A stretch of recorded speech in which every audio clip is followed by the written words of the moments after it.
Hi G4, my name is Theo Sanders. I'm the creative director of Ghost Recon Online. The shooter space is very crowded and we needed to find a unique take on it. So we have this third-person tactical game that's cover-based that really gives you a unique gameplay feel where two teams kind of square off against each other on fronts. And the second is that we knew we had to break down a few barriers in the online space where games are often associated with being a little bit lower quality and really deliver something that's AAA, that's unique, and that is dedicated to the PC. So one of the things we realized with shooters is that playing, for example, in a clan is a lot of fun, but it's fundamentally a very kind of hardcore activity. You have to dedicate a lot of time to practicing together, to being very coordinated. So we wanted to take some of those same things that made team play great and make them simpler, make them more accessible. There's a full automated matchmaking system, so there's no need to go dig through a list of servers and hope you find a bunch of people of your rough skill level. You click a button and you'll be in a great game within a few seconds. It's a session-based game, so you're playing a 15-20 minute match. But each time you're coming back to this lobby, that gives you kind of a persistent layer to the game.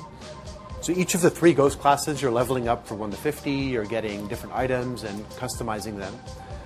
And during the development of the game, we spoke to a lot of real Special Forces operatives. And one of the things that really struck us was the idea that they go into battle not with their standard kit, but with exactly the type of items that they think they need for that mission. So we really tried to make that experience true in Ghost Recon Online also and give you a huge amount of ability to customize your armor, your weapon, and all your other gear. There's going to be 3 classes at the launch, one being the Specialist. He's a kind of an engineer type class who is defensive in nature. There's a assault class who is heavily armored in the front, in the midst of, in the thick of things in the battle. And there's Recon, whose primary function is to sneak around and gather intel for his teammates. So we're basically giving the same experience to all players, regardless of whether you pay or not. So there are things that you can buy to customize your character and so forth, but really the important principle for us is that we stay fair to all players and treat players fairly, which is one of the things that people often worry about in these kind of games. So we knew we had to get that part right. With these types of business models, one of the key things is that you have no money from the player up front. So you have to provide them a great experience, not just on the moment they download the game, but for a long time after that. So some players, for example, have a lot of time in their hands, and some players don't. So that's one shortcut that some people might want to take, is pay a little bit of money to have an XP boost, for example.